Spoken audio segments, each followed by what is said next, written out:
So we have all thought about what our lives would look like in our 30s, but I never thought it would look like this.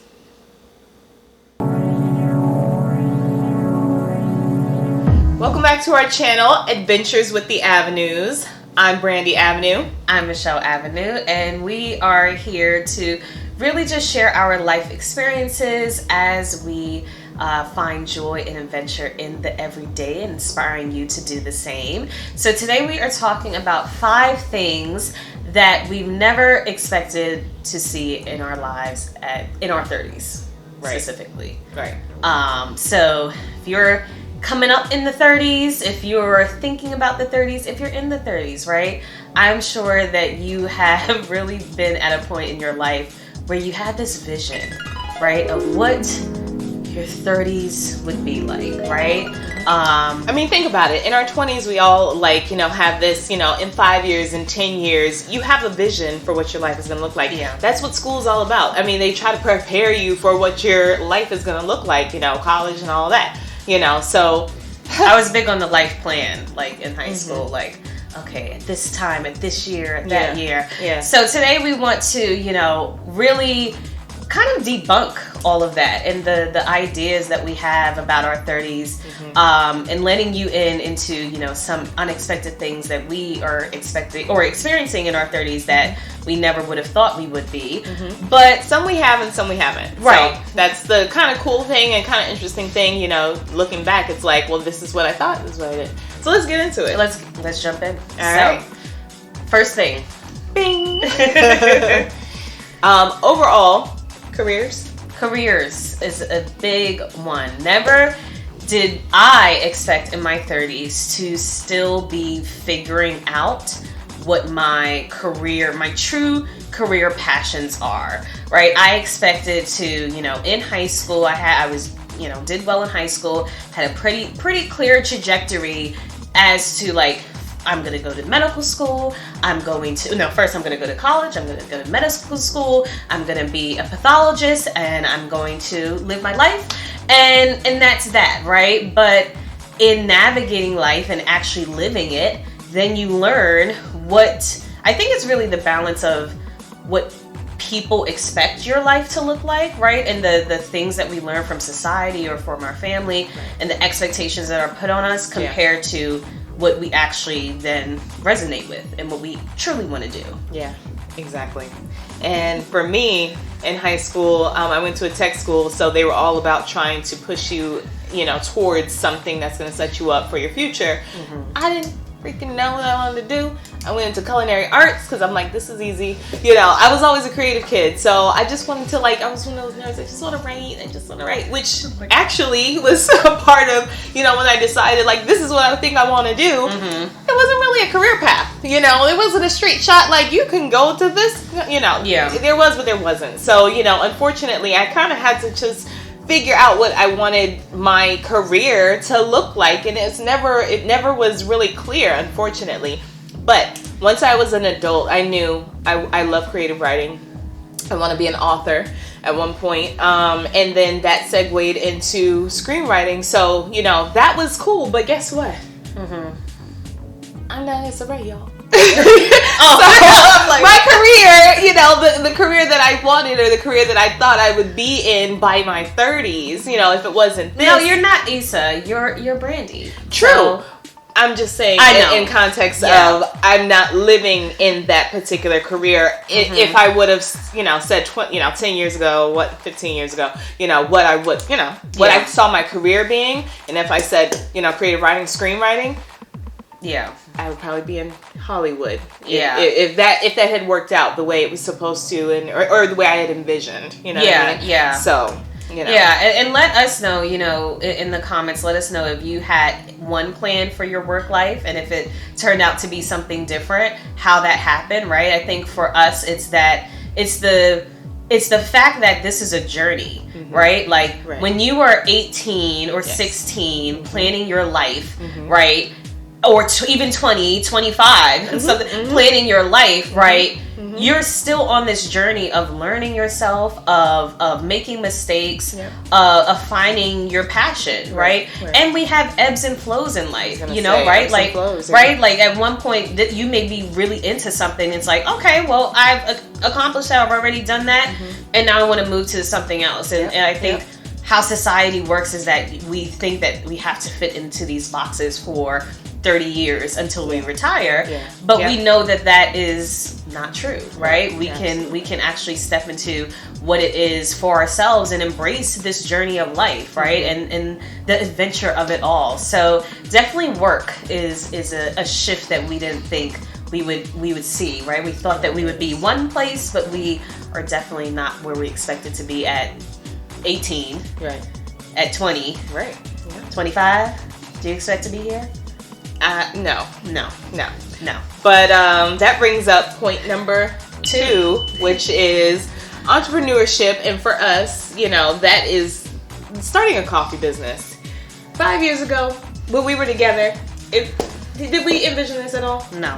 It was not. It was not a part of our 5-year plan. No, like no 5 year, 10 year. No, not at all. And definitely not starting a coffee business, and definitely not starting one with my wife.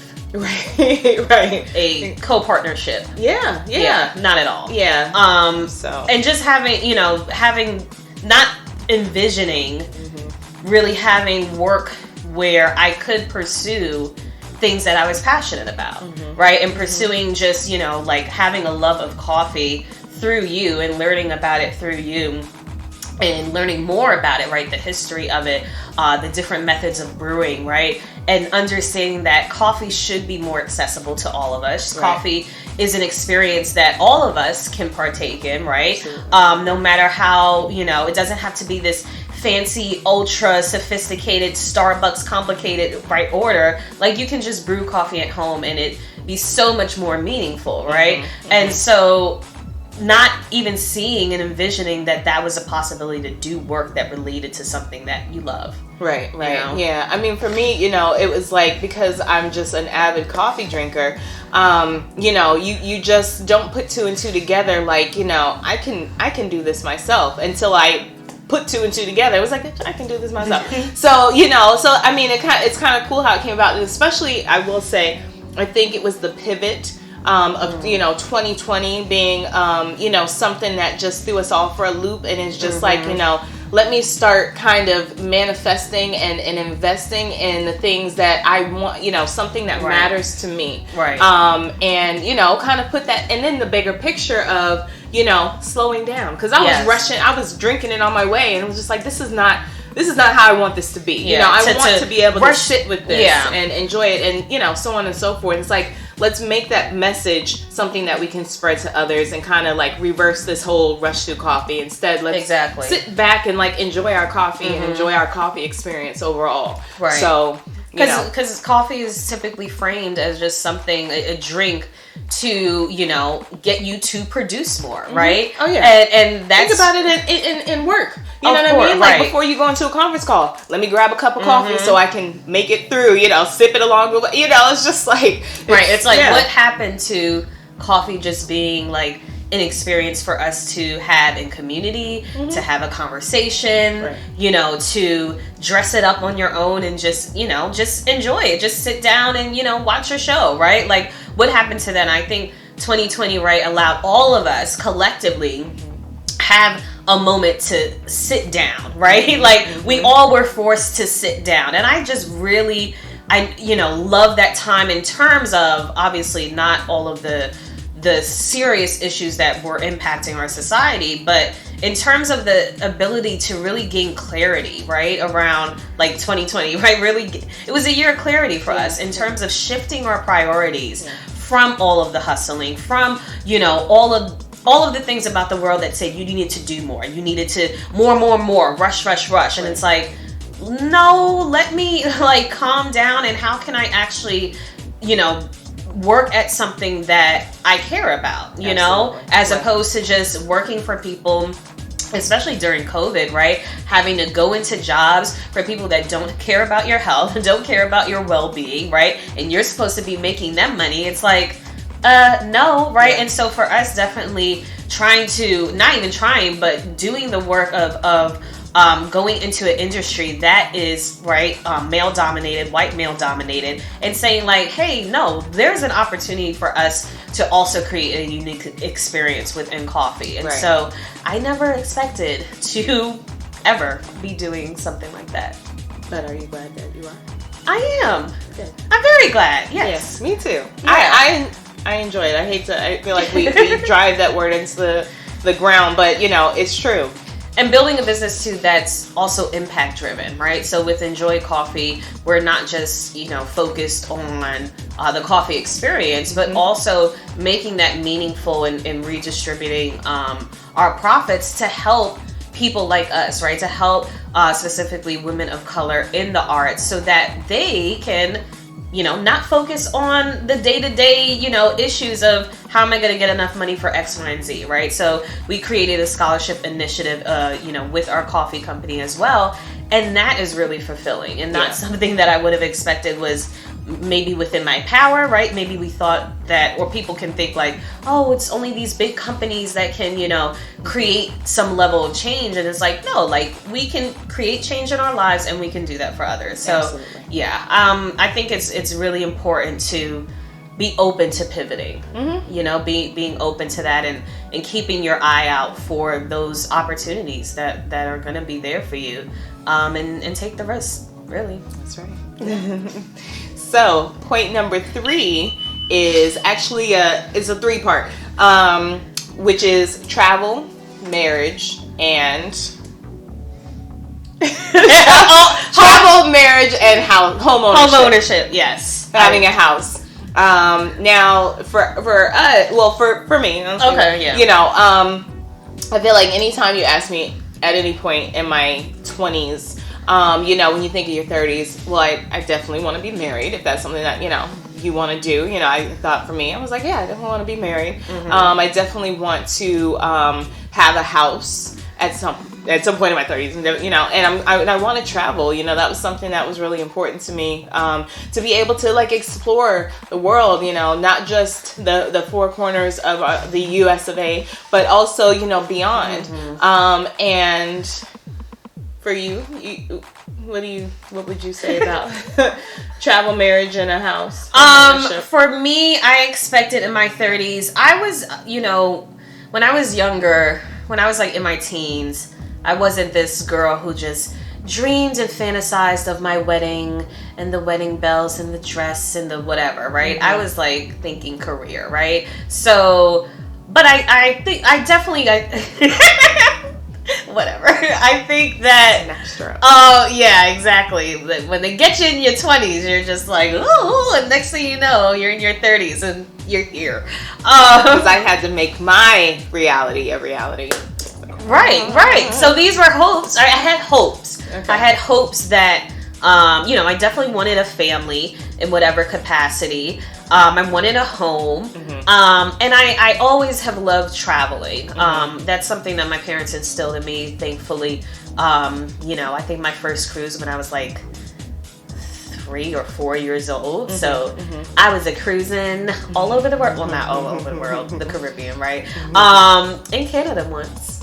Okay. Yeah. I was trying to think of a Canadian word, but I'm sorry. Canada. Hey. How you doing? No, never mind. Not even A. Yeah. That's not enough though. That's all I know. Okay. Anyway. So shout out to our Canadians. Shout out. Drop a comment if you're from Canada. Teach us some sayings. We want to go back. We do. We will. I've never been there. I don't know.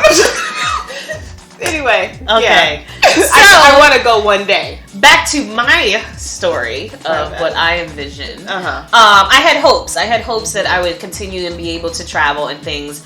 And it's good that those hopes turn into a reality. So one thing that I didn't exactly I certainly didn't envision, I think, it happening the way it's happened. Being able to find Brandy, being able to, you know, live our lives and get married, being able to purchase a home, and being able to consistently travel. Like, it's a whole story as to our relationship started in travel. If you actually go back to our first video on here from like 4 years ago, you will see that we started through a flight I went to Cali to see her for the first time in person. And then from there, I just kind of made it an like, we're going on this trip. Like, we're going here. You want to go here? Like, who's going to say, like, no? What was cool because a friend of ours that even linked us up in the first place, that was one of her things. She was like, you both love to travel. Because I, too, traveled a lot as a kid. I just didn't go outside the U.S. But, she was like, you both are always traveling. And so, you were always moving. Probably, I know. You were moving. She wasn't but you were trying to travel. I like to see. I wasn't afraid to try. Go someplace new. Because look, guys, I don't condone getting on the bus and going too far, but that was the way my mom at the time was able to travel with 3 kids. So we literally were on the bus from Florida to California. We went from Florida to New York. Oh my God. On the bus. So we saw, we drove through a lot of states and just, so I was able, I didn't know y'all took the bus to those places. Ooh, learning things. Yeah, we definitely did not. Well, we envision, I guess, having a life of, marriage, home, and travel. And these are things that became realities. So that's the nice part about this. Yeah, this is something that we envisioned, and it became. But something. It became a reality not just by happenstance, right? It became a reality though because we prioritized it, right? We could have not gotten married, or we could have pushed it off. Thank God we had our wedding before 2020. Our wedding was October 2019. I know. We got right in there. And we even mentioned, we were like, 2020. I know, yeah. And we were like, 1022. But then I feel like she wasn't trying to wait that long because we had already been engaged for like... You weren't trying to wait that long. You weren't trying to... If I had postponed the engagement for like... not postponed, but like... If I had been like, she too, I remember her saying that she didn't want to wait that long either. So maybe it was both of us. Maybe I was projecting onto her somehow. But yeah. I was like, I'm going to have to just sign on the dotted line because she's going to be like, I can't be one of those people who are in a 5-year engagement. I have been so patient and I would have waited. Oh, well, thank God we didn't because it would have been 2020. So, but we prioritized it. We prioritized travel. We took the steps of buying a home before we got married. Yeah, it was that summer before we got married, and we were able to do it. We had been actually saving money, like for the year and a half before and stuff like that.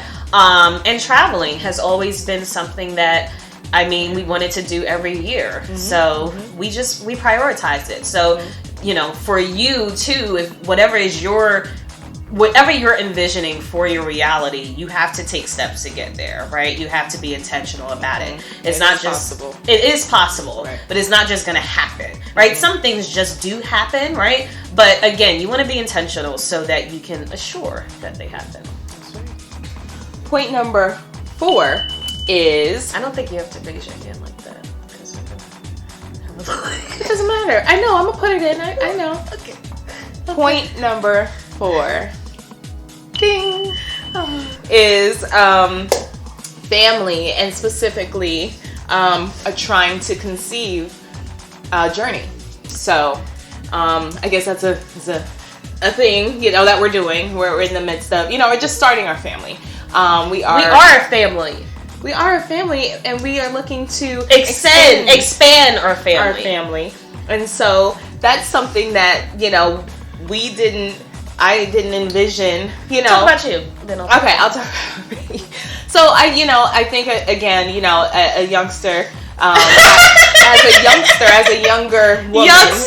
As a younger woman. How old are you? I'm saying as a younger woman. Okay, but youngster is a very old term, is what I'm saying. So it was funny. Continue. Go as ahead. A young, budding young lady, I did not, is that old too? I did not think that, I guess in my mind, I would have thought that by my 30s, I'll have a kid, at least one, possibly more. But, that'll be a thing. I'll be just doing the mom thing in my 30s. And, we have, an amazing family. We got 2 fur babies, but we haven't had kids yet. So that's something I think, again, it's like,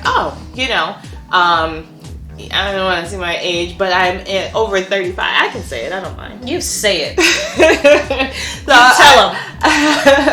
I'm 37, and Dum, dum, dum. you couldn't tell me that by 37 I wouldn't have a kid, by now. So that's something that, in my 30s, I wouldn't have thought it would look like this. So when I was younger, I never would have envisioned.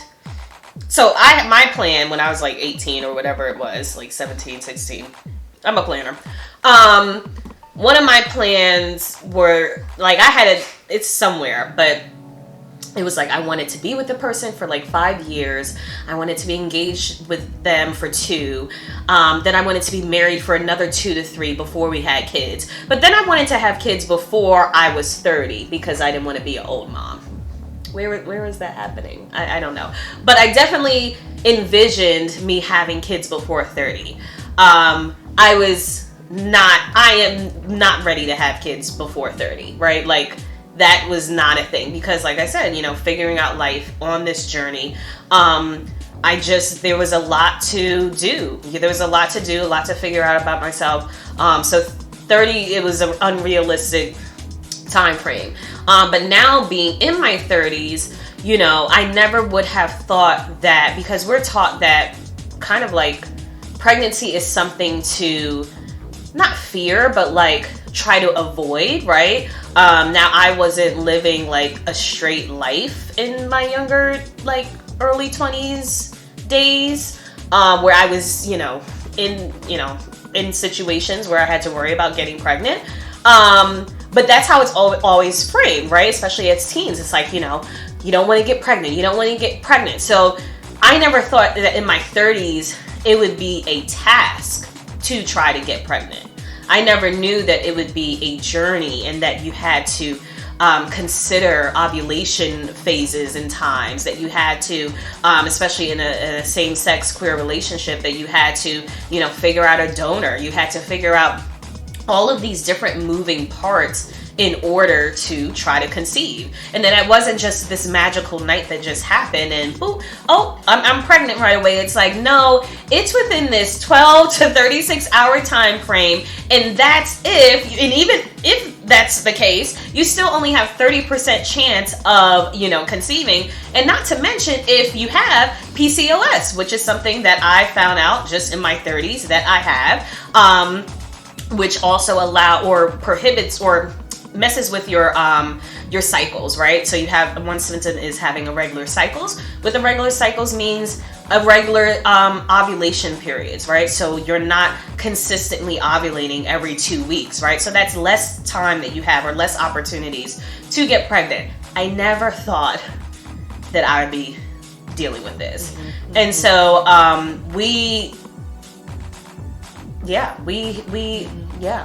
Mm-hmm.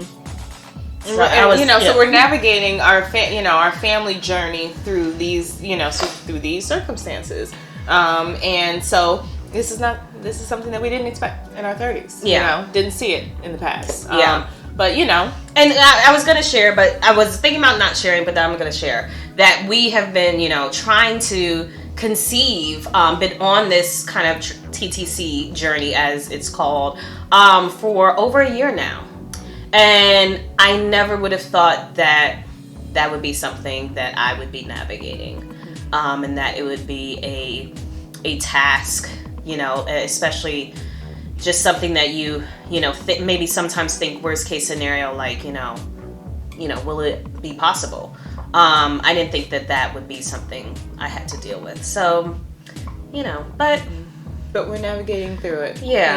each step of the way. Now that we are educated and know more, we can, do what we need to do to, overcome certain obstacles that we didn't think we would be facing. So. Yeah. So let us know if like you would benefit from any information that we've learned about this journey, because we have definitely learned a lot over this last year and a half, 2 years in this process, especially as two women trying to, conceive and have a baby. So, let us know if you're interested in kind of more information about that, so we can share, and so you will, be more empowered than we were, a couple of years ago. So for sure. Yeah. All right. Point number 5. I just like doing that. Okay. YouTube. I had to announce it like that. Thank you. Because we're on YouTube. Yep. So in my 20s, yes, YouTube did exist. Yeah, it did. Did it? I think. I think they celebrated 10. I don't know. Maybe. I don't know, but long story short, I think it did. Yeah, I think so too. Yeah. It was probably so. I mean, I wasn't on it like that. I didn't use it like that, But it's not something that, say at 25, when I know for sure it was definitely out and about. I didn't expect to ever be doing YouTube, not like this, and yeah, so that's something that that's kind of, it's kind of cool. It's cool. It's cool in ways to be able to be myself and share with the audience and share what I know and things like that. But on the flip side, I'm a shy person, to be honest. I tend to be quiet sometimes and like to go in my little corners. I'm a BTS person. I'm behind the camera usually. So being in front means being vulnerable. Means like bearing things to an audience of a lot of people. I'm talking to you right now, but you represent a lot of people that can access this. And so yeah. Yeah. Well, I never envisioned having to, or not having to, but making the decision to share any aspect of my personal life with you. Like I too am I used to say I'm not shy. I'm selectively social. That's a good way to put it. Yeah. For me, I'm selectively social because I had to be. But if you guys caught me at young, I literally just wanted to go in my shell. I didn't want to talk to anybody. I was just I'm a self-soother, so I was just I'm okay with being by myself. I'm okay with it. I see. People would always tell me, speak up. I didn't want to speak up because I don't want attention, So yeah, but obviously you grow out of that because you got to be an adult. You don't want to be an adult that you want to be able to navigate the world and speak up when people you don't want people to have to say that to you as an adult. That's not cute. No. And for me, I never thought that I would be sharing like this. So you have to think about, what is holding you back and how that may be holding you back from the things that you actually want in life, right? That you're essentially putting limits on yourself, right? And our, mission and goal is to really, share our journeys to inspire you, right? To educate you based on what we know, right? To help you move into this phase of centering joy. The only way we can do that is by sharing and by having conversations, by being vulnerable, and really having a desire to normalize, our journeys, our journeys as Black women in entrepreneurship, trying to do this thing in life and trying to do it without breaking ourselves, and stressing ourselves all the way out. So it's needed. So with every level, you gotta level up. Yeah, we're leveling up. We're leveling up. So I mean, basically that's 5 things that we did not expect to be doing in our 30s. We did not know that our life would look like this. And I'm embracing every little piece of it. It's kind of cool to be sitting in this current time and being like, look at all these things that I didn't expect, but that are my realities now. And I'm grateful for everything that's come my way that I didn't expect. Yeah, definitely. Me too. All the things I didn't expect, and grateful for the things that I did want, and that some things came out to be even better than I anticipated. Yeah. So if you too are also navigating life and trying to, center more joy, find the adventure, all of that, definitely be sure to subscribe to us so that you can catch our weekly videos and get to connect with us. And let us know in the comments once you do subscribe so we can shout you out, say hello, and connect. So we want to thank you so much for joining us today for another adventure. So wishing you love, joy, and adventure. Adventure, guys. See you. Bye.